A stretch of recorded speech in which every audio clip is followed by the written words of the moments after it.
So, in case you haven't been with us the last 2 weeks, we've been going on an adventure through the season of stewardship. Now, normally, stewardship is that season where everyone goes, oh, here we go again. Talking about money, talking about the budget, that awkward, squirmy conversation about my pledge. Well, we thought this year we would try something different. So the first week, we explored the idea that stewardship equals discipleship.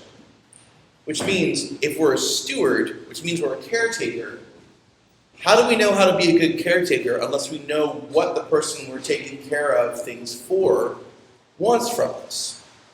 And discipleship, to follow diligently a discipline or a way or a teacher, that's the way you know how to make sure that you steward what the teacher or the way that you're trying to steward points you to.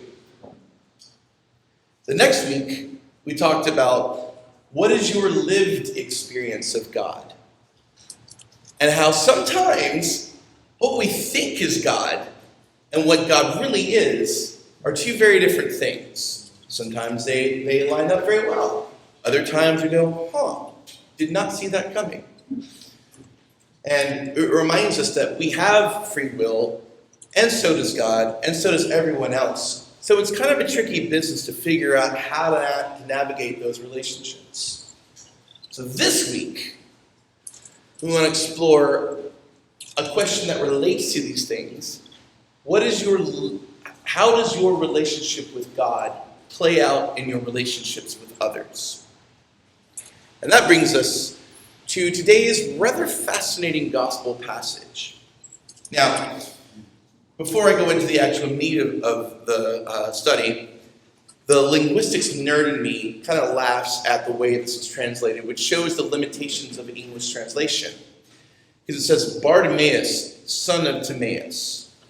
But in Hebrew and Aramaic, bar means son of.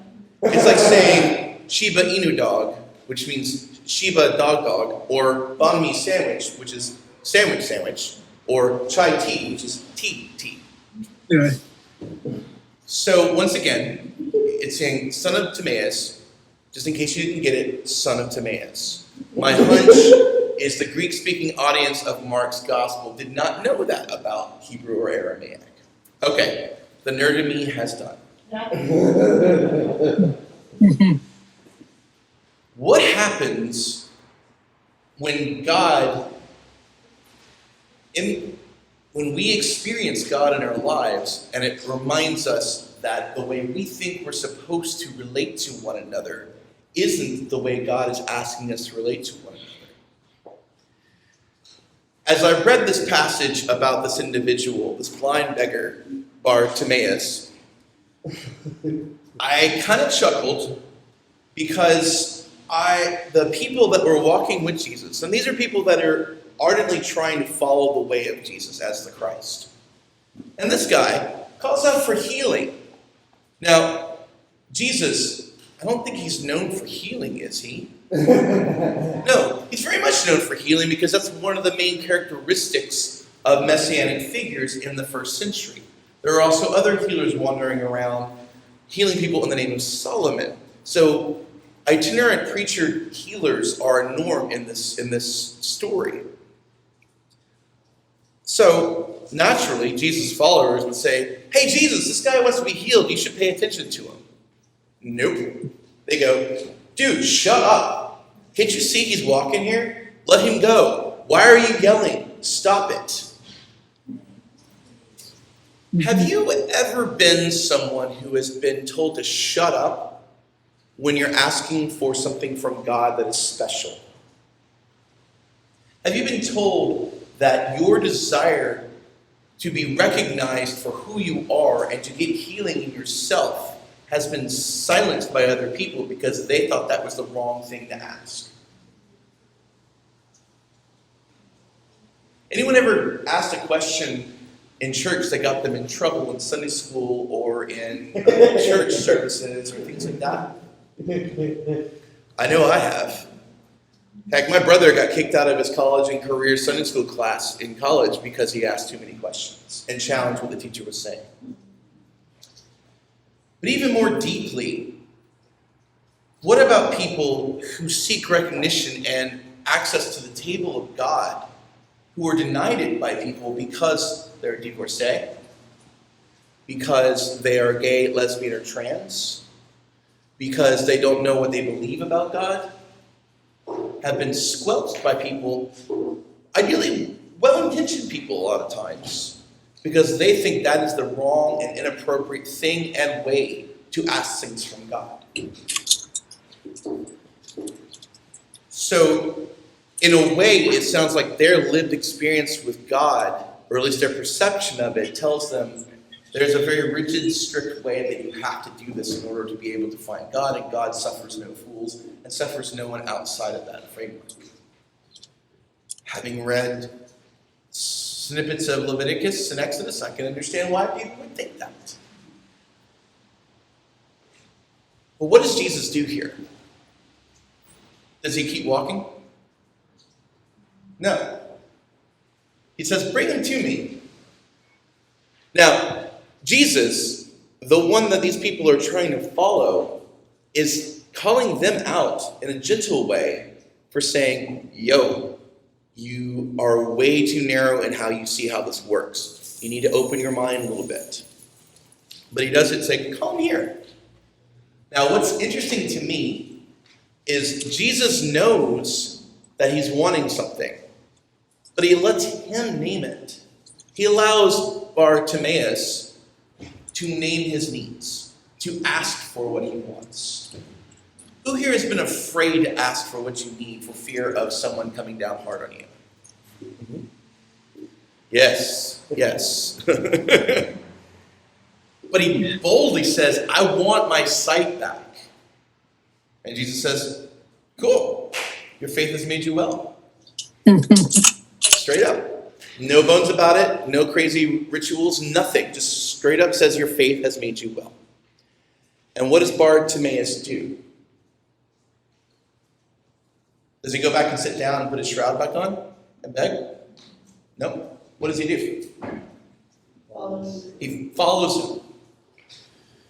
So what Jesus did was continue on his path, stop for a minute, ask people in a gentle but unmistakable way, open your hearts and your minds. God is trying to teach you something that goes against what you think God asks of you. Gives this person a chance to speak when others would never give them that opportunity or that voice. He names it, God gives it, and then he becomes part of the family. So unlike the assumed experience of God that says you have to do it X, Y, and Z way or else you're out, Jesus says, no, on the contrary, you're still in, so is he, and he is doing the right thing to ask. So come on in, your faith is what brings your healing. And they go together. Now, have you ever been the person that sternly ordered someone to be quiet because they weren't doing things the way you thought they were supposed to do it?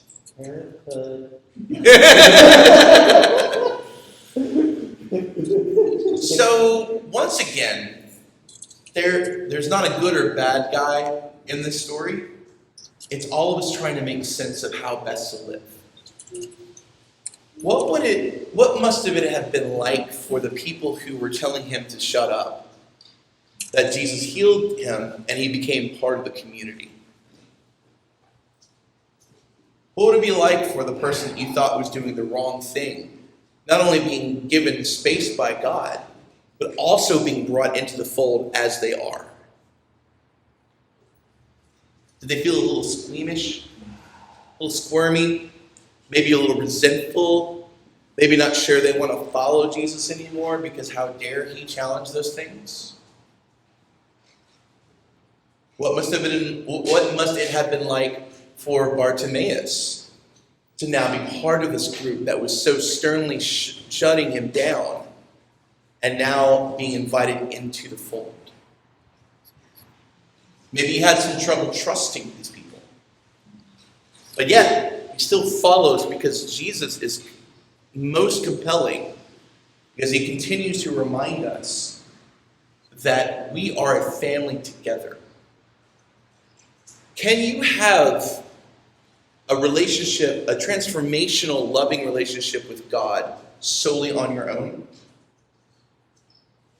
Can you do it in a vacuum where you don't interact with any other human beings? I would argue, yeah, but not really. Because one of the key facets about God is a relational God.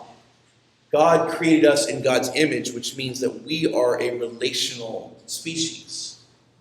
It also means that we are called to take care of one another and to not dismiss outright people who have been down on their luck, people who are disabled, people who are shunned or considered wrong and anathema by society. We are called to give room for other people, to be able to name their needs, to be able to be part of the community. So in a minute, we're going to take a good chunk of time and discuss in small groups, and then with the whole group, the question, how does your relationship with God get lived out in your relationships with others? So last week we were focusing more on our own story, our own experience with God. Now, how does that engage with other people? How does our relationship with God affect how we relate to others and how we find God with others? So as we step into this week, my hope is that we spend a good amount of time exploring how God is in the relationships we have together. Amen?